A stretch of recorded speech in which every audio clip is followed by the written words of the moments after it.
The atmosphere in the sub-level 2 of the Punta Arenas port annex wasn't just cold, it was sterile, possessing that specific kind of industrial chill that penetrates the bones and ignores layers of clothing. The only audible sound was the low, irregular hum of an industrial dehumidifier in the corner, struggling uselessly against the sea air that impregnated the concrete. It was the early morning of September 14, 2016. The digital clock on the wall read 03:42 a.m., and Jonas Visser tasted the metallic tang of adrenaline in his mouth. He was motionless, sitting on a broken ergonomic chair, hands splayed flat across a stainless steel table. Beneath his fingers lay a document that shouldn't exist, a maritime reinsurance policy from the 1960s, its brittle texture betraying years of neglect in damp archives. Jonas looked back toward the reinforced security door that separated the archive from the rest of the port. He had locked it, turning the 2 manual deadbolts, but the solidity of the steel no longer offered comfort. His breath formed small clouds of vapor in the freezing air.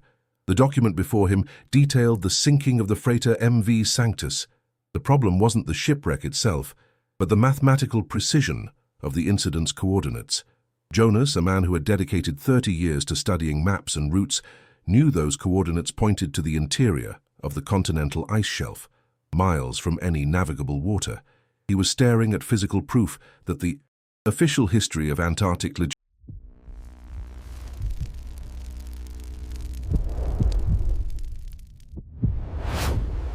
logistics was a facade. In that moment, in the oppressive silence of the Chilean dawn, Jonas Visser understood that the real danger isn't what is hidden in the dark, but what is hidden in plain sight, protected only by bureaucracy and human disinterest. To understand the weight of the discovery, one must understand the man. Jonas Visser, 55, did not fit the profile of a hero or a conspiracy theorist.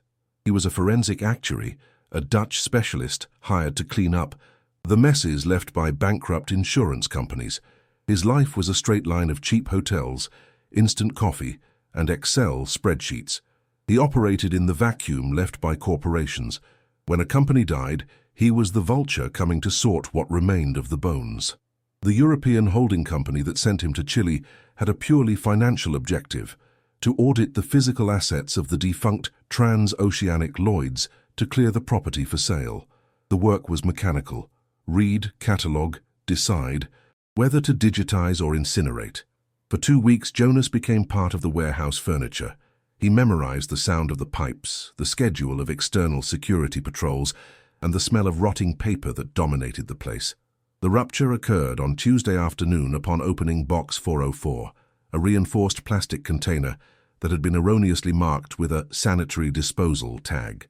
Inside, protected by airtight plastic bags, were the red folders of high-priority claims. The first document he pulled was for the MV Sanctus, dated 1962. The indemnity value paid at the time, adjusted for inflation, would be enough to build a small airport. The cause of loss: collision with ice barrier. But as Jonas read the detailed cargo manifest, his eyes narrowed.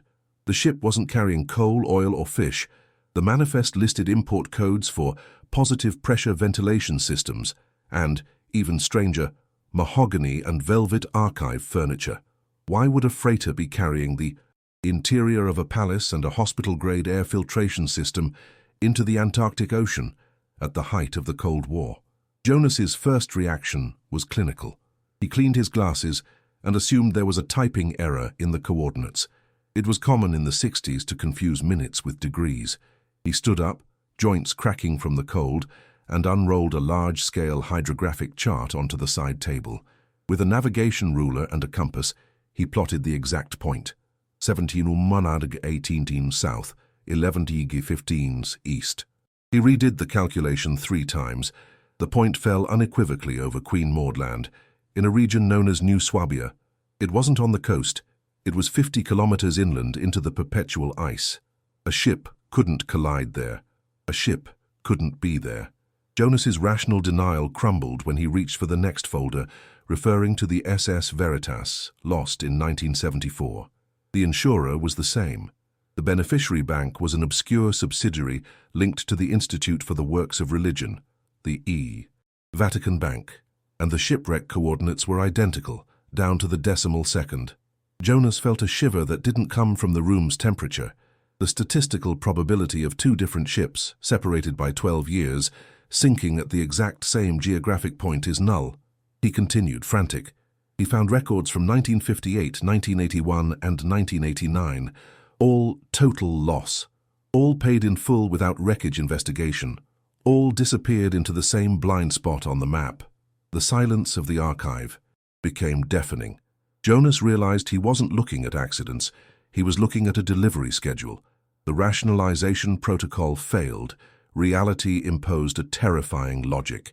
The next morning brought a grey light and a sensation of surveillance.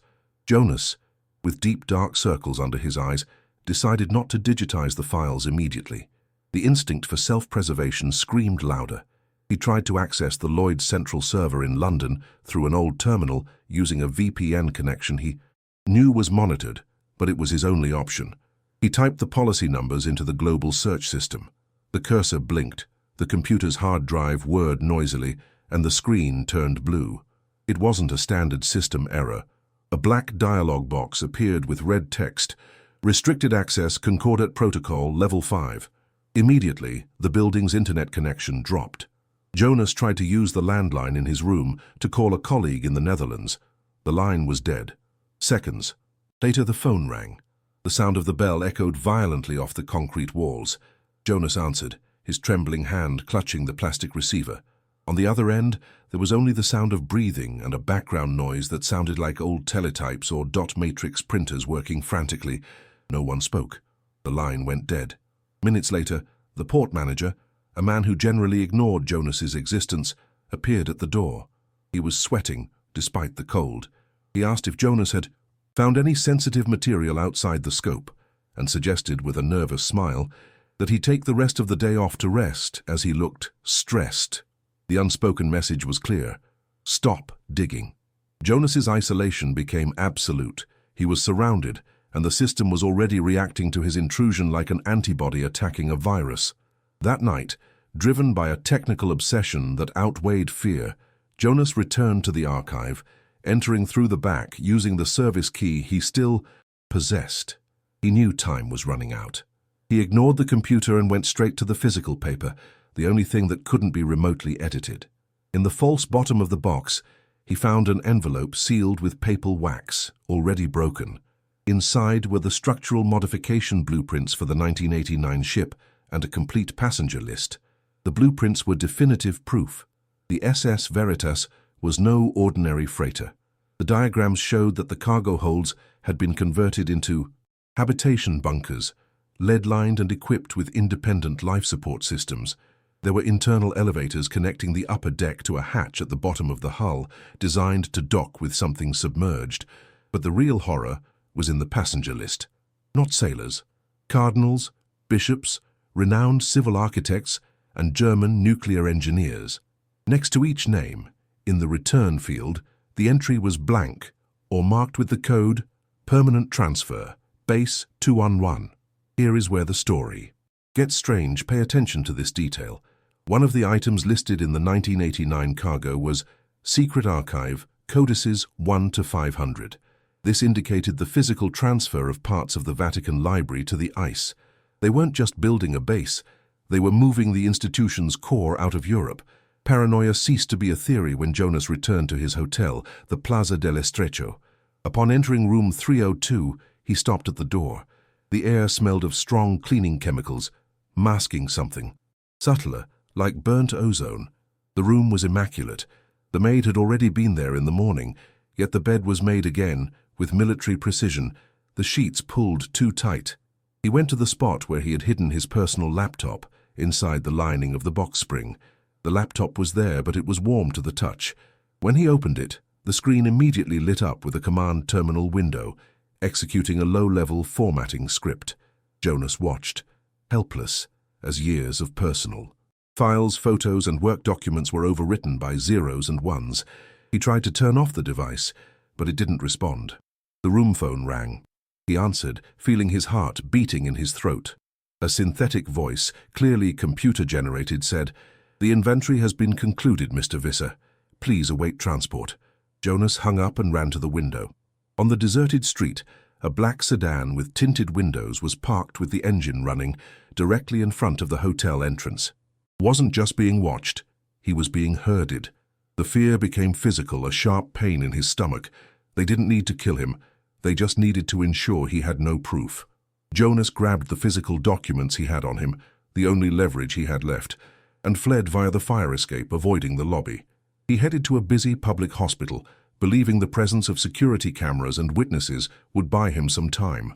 Sitting in the emergency waiting room, surrounded by sick and tired people, he read the last document in the dossier, an internal memo dated February 2012. The text was short, dry, and terrifying. Structural integrity confirmation, Sector Atlas operational, Pontifical quarters ready, initiate silent exodus protocol. The date coincided with day precision to the shocking announcement of Pope Benedict XV's resignation, the first pope to resign in centuries. The pieces clicked together with a horrifying mental snap. Base 211 in Queen Maud Land wasn't a reheated internet legend. It was a real contingency plan, funded and built over 60 years, using fake shipwrecks to hide the transport of materials and people. The Vatican knew something. The elite knew something. They were preparing an ark in the most isolated place on Earth, far from pandemics, nuclear wars, or social collapse. Jonas saw the truth. Real power was no longer in the palaces of Europe.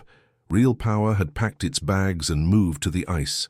The conclusion of Jonas Visser's story was anticlimactic and bureaucratic, which makes it all the more realistic. He wasn't murdered in an alleyway. 2 days later, he was approached by holding company lawyers in a cafe. They presented a dossier with photos of his family in the Netherlands and offered a deal. Early retirement with full pension in exchange for signing an NDA, non-disclosure agreement, that stipulated immediate imprisonment for any breach of confidentiality. Jonas, exhausted, defeated, and terrified by the scope of what he had seen, signed. The following week, a massive electrical fire completely destroyed the archive annex at the Punta Arenas port. The fire department report cited overload in old wiring. The fire was so intense it melted the steel cabinets. No evidence remained. Jonas lives today on a small farm in rural Portugal, growing vineyards. He owns no computer, uses no smartphones, and refuses to travel anywhere near the sea. The ships remain listed as shipwrecks in official records. The system healed the glitch. But the question Jonas whispers to the few who will listen is, if the Ark is ready and the VIPs have already been transferred, how long until the rain starts? Where are you following this dossier from? Comment your city and country below. If the signal were given today, would you know where to look? Subscribe to the channel for the next report on the glitches in our reality.